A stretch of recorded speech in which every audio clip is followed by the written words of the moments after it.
Si je n'avais pas relancé ce prospect, je n'aurais jamais eu mon premier client. Tu veux savoir comment décrocher ton premier contrat en tant que freelance?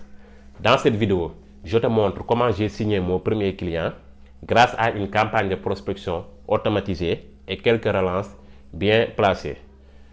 Et surtout, les deux leçons cruciales que j'ai apprises.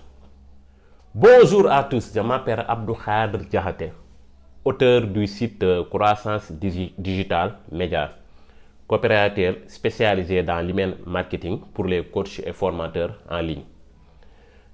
Alors, dans cette vidéo, je vais te dévoiler la méthode exacte que j'ai utilisée pour signer mon premier client. Je vais être transparent avec toi. Combien de messages j'ai envoyés, et le nombre de réponses positives que j'ai eues et comment j'ai signé mon premier client. Alors, c'est parti. Alors, moi, pour faire ma prospection par email, j'utilise l'outil de prospection automatisée qui est Instantly. Je paramètre une campagne d'email qui est composée d'un premier email de contact et 3 relances. Et si le prospect répond, la campagne s'arrête pour lui, quoi. Mais tant qu'il n'a pas répondu, la campagne continue jusqu'à que le prospect reçoit tous ses messages. Alors, c'est quoi ma stratégie? Parce que aujourd'hui, pour avoir des réponses, il faut personnaliser son message. Ça ne sert à rien d'envoyer des emails génériques parce que les prospects reçoivent tout le temps les mêmes messages. Donc, il faut personnaliser son message. Alors moi, qu'est-ce que je fais? Parce que moi, je me suis spécialisé dans la rédaction de newsletters et de campagnes d'email automatisées. La première chose que je fais, c'est que je m'inscris à la newsletter de mon prospect et je lis ses emails. Et quelques temps après, si je constate que le prospect n'envoie pas régulièrement une newsletter, je vais essayer de le contacter. En gros, le premier message que je l'envoie, je commence d'abord par le saluer, ensuite je mets une paragraphe personnalisée en rapport avec sa description ou bien les derniers contenus qu'il a publiés. Ensuite, je lui dis que je me suis inscrit à sa newsletter, mais il me semble que tu n'envoies pas régulièrement des emails. En tant que coopérateur, j'ai constaté que les newsletters régulières permettent aux coachs et formateurs de développer la relation avec leurs abonnés, d'augmenter leurs chiffres d'affaires et de stabiliser leurs revenus. Si c'est quelque chose qui vous intéresse, je peux vous rédiger un email spécialement pour vous pour faire la promotion d'un de vos programmes et je donne le nom du programme. C'est un email qui non seulement apporte de la valeur, mais en plus ça donne envie à vos lecteurs de commander la formation. En gros, c'est ça le premier message que j'envoie et ça va suivre. Et si la prospect ne répond pas, je vais l'envoyer un deuxième email. C'est un email de relance, ensuite un troisième email et un quatrième email. Et s'il ne répond toujours pas, il ne reçoit plus de messages. Et c'est automatisé, c'est-à-dire que tu paramètres tout et le logiciel va s'occuper de t'envoyer tes messages à ta place.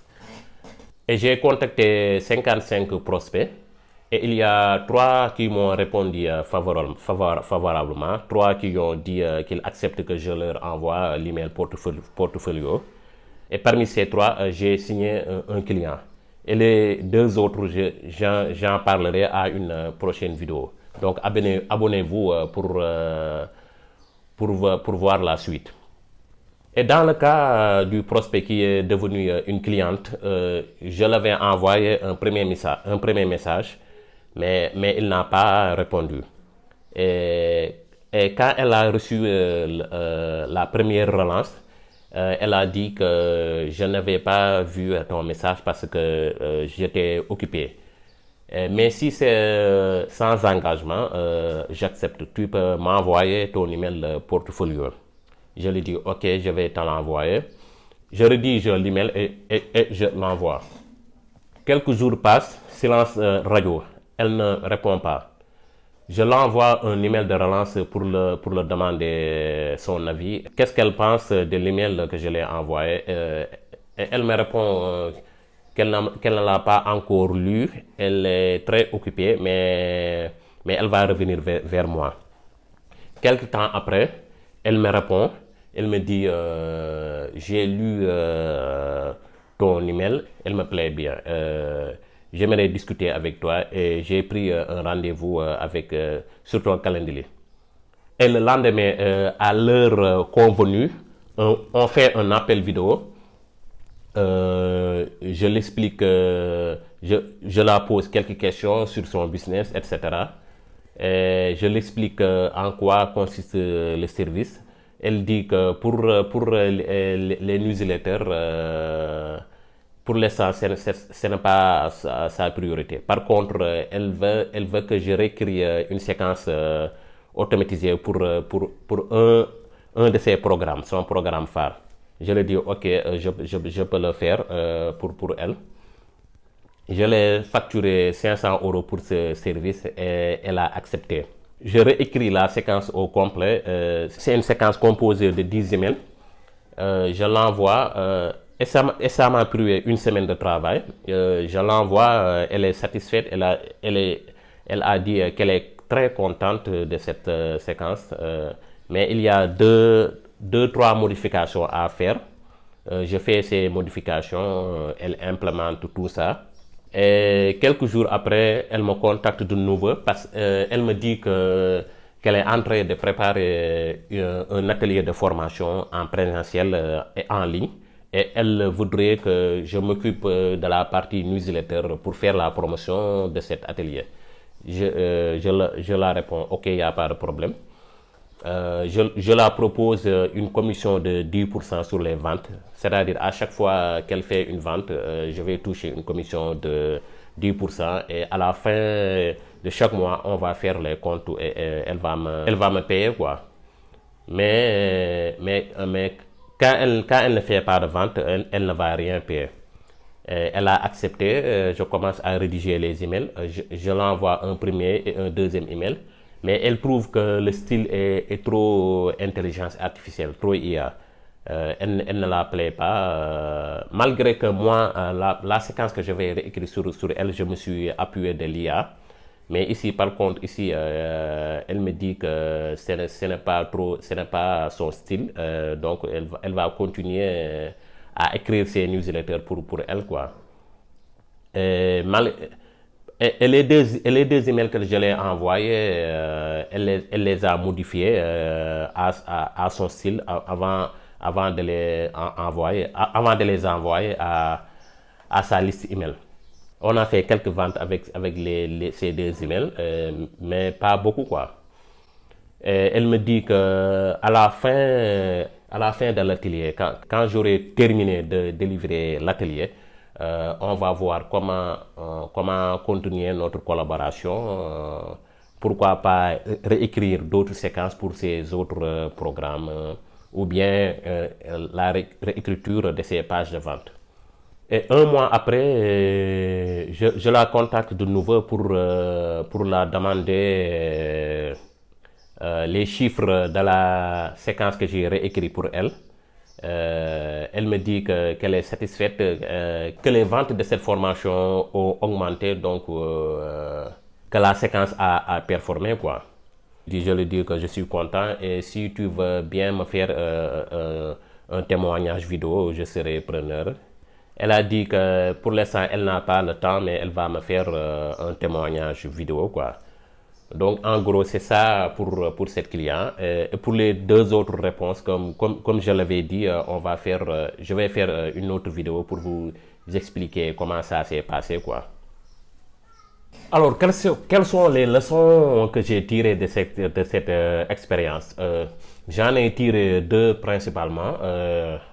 La première leçon, c'est que vos prospects sont débordés. Ils ouvrent vos emails, les lisent, ils veulent répondre, mais oublient parce qu'il y avait une tâche urgente qui les a interrompus, etc.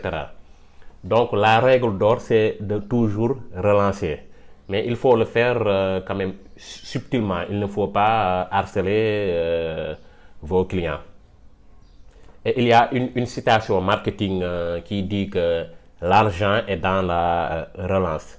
Si je ne vais pas relancer ce prospect, elle ne sera pas devenue une cliente, quoi. Et la deuxième leçon que j'ai tirée, c'est que si tu n'as pas encore de l'expérience, il faut envoyer un portfolio à ton client. Il ne suffit pas de se pointer et de dire coucou, je peux vous aider, on s'appelle. Non, ça ne marche pas. Le prospect, il ne vous connaît pas, donc il ne peut pas vous faire confiance, quoi. Par contre, si vous l'envoyez un portfolio sur le travail que tu peux faire pour lui, tu vas pouvoir gagner sa confiance et obtenir un rendez-vous, un appel visio, quoi. Parce qu'il faut donner avant de recevoir. La conclusion de cette vidéo, c'est il faut contacter pour avoir un client, il faut contacter beaucoup de prospects. Il ne faut pas envoyer 5 10 messages, ne pas avoir de réponse et, et conclure que la prospection, ça ne marche pas. Donc non, ça ne se passe pas comme ça. Il faut envoyer beaucoup de messages et des relances. Et quand on débute, si on n'a pas encore de l'expérience, il faut créer un portfolio fictif et l'envoyer à ton prospect. Comme ça, tu vas pouvoir gagner sa confiance. Et dans la prochaine vidéo, je vais vous montrer comment est-ce que j'ai signé les deux autres clients, comment ça s'est passé, qu'est-ce qu'ils m'ont répondu. Si vous ne voulez pas louper ça, il faut vous abonner. Et vous, si vous êtes un freelance et que vous faites de la prospection, vous avez des expériences à partager, dites-nous tout dans les commentaires. Je vous dis à très vite et merci pour votre attention.